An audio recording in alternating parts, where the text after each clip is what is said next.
I suffer from schizophrenia. Before you jump to any conclusions about me, before that word schizophrenia flashes its stigma and makes you think of serial killers, mass shooters, and the like, let me dispel a few things. I am not Norman Bates. I am not Ted Bundy. As a matter of fact, most sufferers of this illness shy away from violence. I do not have multiple personalities. Dissociative identity disorder is a completely different condition than what I have. Most of the time, I'm just like you. I go to work, I watch television, I read books, listen to music, indulge my hobbies, and spend time with the people I love. I just, occasionally, see and hear things that aren't really there. When this happens, when I hallucinate or hear voices, I refer to these episodes as experiencing interference, because that's how it feels to me. There are interruptions in my everyday life. It's also a good way for me to signal to someone I trust who knows about my condition that I'm in the midst of an episode without having to use that word. I simply tell them, I'm sorry, there's some interference happening, and they understand. Not everyone is understanding. My father was one of those people. I was diagnosed at a very young age. I was only 6 when a child psychiatrist reluctantly wrote schizophrenia onto my diagnostic chart. It's not a diagnosis assigned lightly, especially to children. Most people with this illness don't begin displaying symptoms until the late teens or early 20s. I was 6. However, in a weird way, I consider this a blessing. I never had to experience the jarring phenomenon of living a normal life to suddenly having the carpet pulled beneath my feet. Better to be born blind than lose your sight later in life. I've never known anything else. This has also given me a long time to come to terms with my illness and to learn to live with it. I take my medication, and as long as I stay on them, most of my days are just as boring and mundane as everyone else's. Mild episodes will always happen, but the big ones, the ones ranging on the scale of 8 or above, are few and far between. The most difficult thing about living with schizophrenia is not always being able to tell what is real from what is not. Sometimes it's very clear. If I see a purple elephant riding a tricycle through my living room, I can pretty much assume that isn't real and not give it much thought. The ones that get to me are the more subtle ones. Answering a phone that wasn't ringing, responding to someone calling my name when there was no one, attempting to sit in a chair that's not really there. This sort of thing can be extremely embarrassing when they happen in public, so I tend to stay away from most people.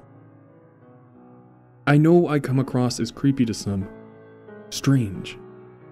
It's like they know there's something off about me but just can't pinpoint what it is. Another annoying thing about this illness are the delusions. I've been fortunate enough though. I haven't been plagued by delusions the way some schizophrenics are. I don't believe the government has planted a chip in my brain or that I have been abducted by aliens. I don't buy into conspiracy theories or anything like that. However, there is always that danger. I'm always afraid of going off the deep end that way, so I avoid anything that might trigger it. Sometimes all it takes for a simple idea to take root is a word, a phrase. It's not always purple elephants. Oftentimes, it's something much worse. One thing I avoid above all else is religion. I don't mean that to sound disrespectful to anyone who is religious. A common delusion for schizophrenics to fall into is the belief that they are hearing the voice of God, or that their hallucinations are actually angels or demons trying to show them visions. I've even had well-meaning people tell me that I'm not mentally ill at all, that I'm gifted. I can see into the spiritual realm whereas others cannot. Of course, that's ridiculous. This is not a gift. Yet I do fear someday believing it. Who wouldn't want to believe that they are special in that way? I suppose that's why it's such a common thing, yet it's very dangerous thinking.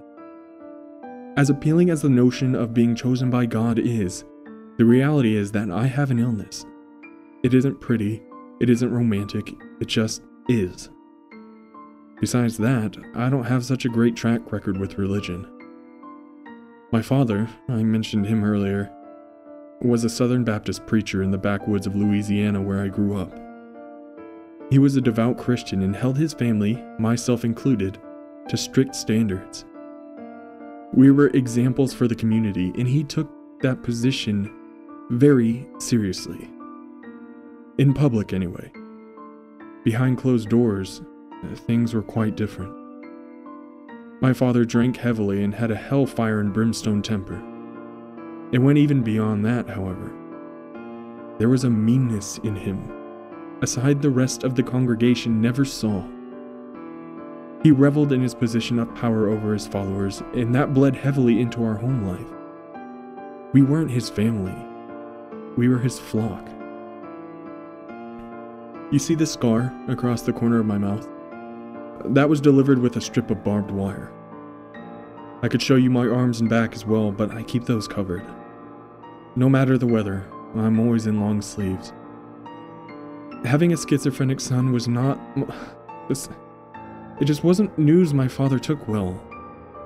At first he didn't believe there was such a thing. He was convinced I was behaving this way for attention, claiming to see things that weren't real. Then it got more sinister. My father became seized with the idea that was, in fact, possession. My hallucinations were satanic visions. I was hearing the voice of the devil.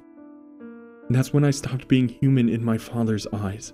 I was no longer his son. I was a thing to be tormented whenever he saw fit. He derived a sick pleasure in not just the physical torture, the beatings, the burns, the chokings, the cuts, but the psychological torture as well. He stopped calling me by my name and instead used nicknames like Schizo or, his personal favorite, Hellspawn. He enjoyed taking advantage of my fragile psychological state. He would say or do things he knew would trigger an episode and then use that as further evidence that I was filled with the devil. One day when I was about 7, he came home in a drunken stupor as usual. But this time he clutched something in his left hand as he staggered through the front door. At first I thought it was some sort of dead rodent, but when he brought it into the light, it was clear. It was a teddy bear, torn in places, with matted fur and bald spots. In his gravelly, slurred voice, he tossed it at my face and said, "Here you go, Hellspawn. Pulled that out of the dumpster for you. Mind you, watch out. It's got a mind of its own." With that, he plopped on the sofa and passed out. Mind of its own. That's all it took. That simple phrase, a seed, was planted. I regarded the haggard thing my father had thrown at me. It stank. I believed him when he said he pulled it from the garbage. My first inclination was to just throw it away. In a few hours, my father would probably not even remember, and he would never miss it. But what if he did? What if he got angry that I tossed it out? Hanging onto a smelly, rotten stuffed animal seemed more appealing than whatever punishment my father might inflict on me. So I took it up to my room. This was most likely some sort of mind game. He wanted to see how long he could make me keep this thing. Make me sleep with it. Make me take it to school. Make me eat meals with it. As his petty torments went, this seemed pretty mild, so I figured I could take it. It was just an old bear after all. But those words kept seeping into my brain. Mind of its own. I began to regard the bear with suspicion. When I was 7, I didn't have the discernment skills to be able to tell when a delusion or an episode was about to overtake me. I'm much older now, and I've lived with this for years. I now have coping skills and strategies I can use to combat things like this. But back then, I didn't. I stared into the beady plastic eyes of the bear, and I could feel it staring back at me. It has a mind of its own. I threw the bear across the room. It landed face down on the wooden floor. I decided then that I wasn't going to take it into bed with me. I would just leave it there on the floor. I went to bed, and after what felt like hours of lying still with one eye fixed on the bear, I managed to fall asleep. I'm not sure how long I slept. It may have been a couple hours or just a few minutes, but I was awakened by a strange wooden sound. I say wooden because it sounded like snapping twigs and creaking branches. When I opened my eyes, they were already pointed in the direction where the bear laid, still on the floor. But now it was changing. Its furry limbs twisted and lengthened in a jerking and unnatural way. That was the cracking noise I was hearing. Its arms and legs grew and jerked, lengthening and thinning like spider legs. Finally, it lifted its head from the floor. It was swollen to several times its original size, and distended across from fluffy ear to fluffy ear was a row of sharp teeth that dripped with drool. It opened its jaw and released a roar that shook the room. I felt its hot breath hit me in the face, and I bolted from the bed. I ran into the hall and headed for the stairs. Behind me, I could hear the sounds of cracking wood as the thing lifted itself to its feet. I turned to look, and it scrambled behind me, walking on spindly legs and using its spider-like arms to dig its claws into the opposite walls of the hallway to propel itself forward. The house rattled with its growls. As I reached the stairs, I slipped on the top step and tumbled to the bottom floor. I twisted my ankle in the process and couldn't get back to my feet. I looked up the stairs, and staggering its way down was the monstrosity. No longer a teddy bear, but a scarecrow-like thing with the skin of a teddy bear stretched across its wooden skeleton. It opened its mouth again and spoke. "It's lovely out in the woods today, but safer to stay at home. But every bear that ever there was will gather there for certain, because today's the day the teddy bears have their picnic." I screamed and closed my eyes, sliding myself back across the floor like a slug. I began reciting a nursery rhyme that sometimes brought me comfort when I was having an episode. I tried to remind myself that this wasn't real.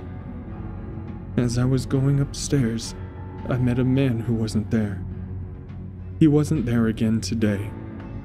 I wish he'd go away. As I was going up the stairs, I met a man who wasn't there. He wasn't there again today. I wish he'd go away. I whispered this to myself, over and over. When I opened my eyes, I was in my mother's arms.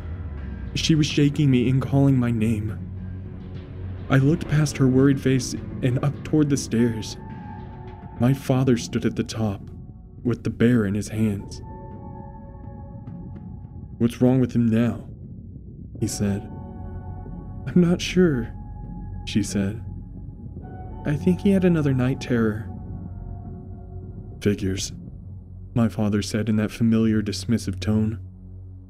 "I'm gonna chain you to the bed, boy. You don't cut this shit out." He threw the bear at me again and disappeared into the hallway. My mother carried me back up to bed. For the next few nights, this happened again and again. The bear would transform into the monster, chasing me, and my mother would find me in various places of the house, hiding in closets or in cabinets, shaking and reciting nursery rhymes.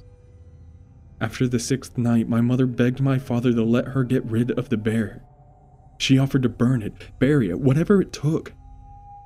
My father just smugly smiled and said, "You'd burn a gift a father gave his son?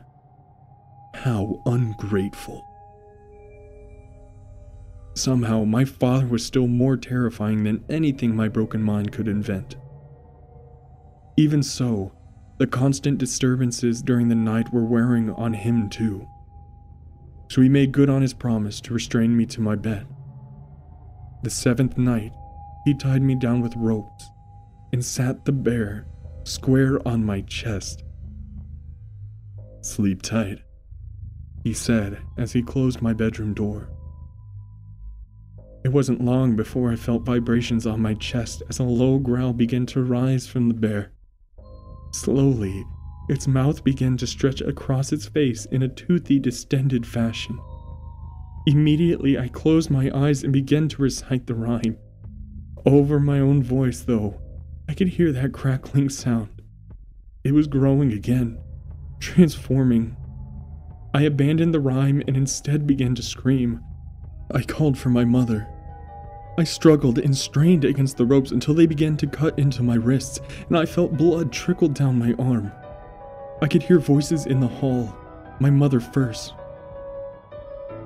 "Let me go to him, please. He's having a nightmare." Then my father. "Stop babying him. He's driving us all crazy as he is. You want to stop to it? I'll make it stop." What happened next is a blurry mix of hallucination and reality. To this day, I'm not quite sure what actually transpired. I remember my father bursting into my bedroom. I remember the door flinging open and crashing against the wall behind. I remember the crackling noise the bear made as it grew. I remember the bear's voice. "Today's the day teddy bears have their picnic." There was a scream, but not my own this time. My eyes were clenched tightly shut and I just kept repeating. As I was going up the stairs, I met a man who wasn't there. He wasn't there again today. I wish he'd go away. There were growls and roars, crashes, the sound of ripping flesh and screaming. Then, silence. Finally, my mother came in. She saw me tied to the bed and ran to me, frantically removing the ropes from my bloody wrist. My father was nowhere to be seen. The bear lied face down on the wooden floor as it had the first night when I had thrown it aside. After attending to my wounds and making sure I was all right, my mother asked me, "Where's your father?" I looked up at her and simply shook my head.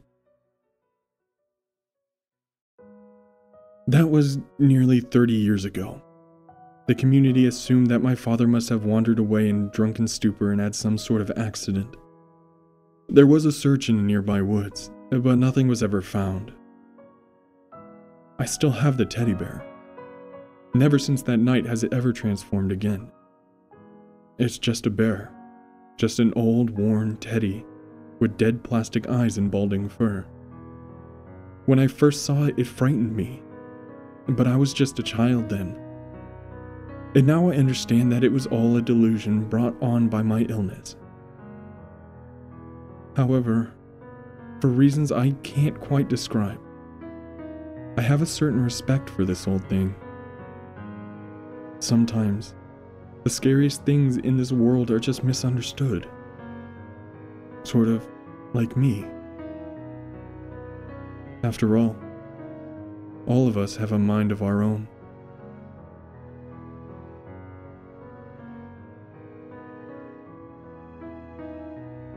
Well, ladies and gentlemen, I hope you enjoyed that creepypasta. If you did, please make sure to hit that subscribe button down below, along with the little bell so you can be notified when my videos pop up. Leave a like and a comment on what you think I should read next. Don't forget to check me out on Instagram and Twitter. And as always, ladies and gentlemen, have a terrifying evening.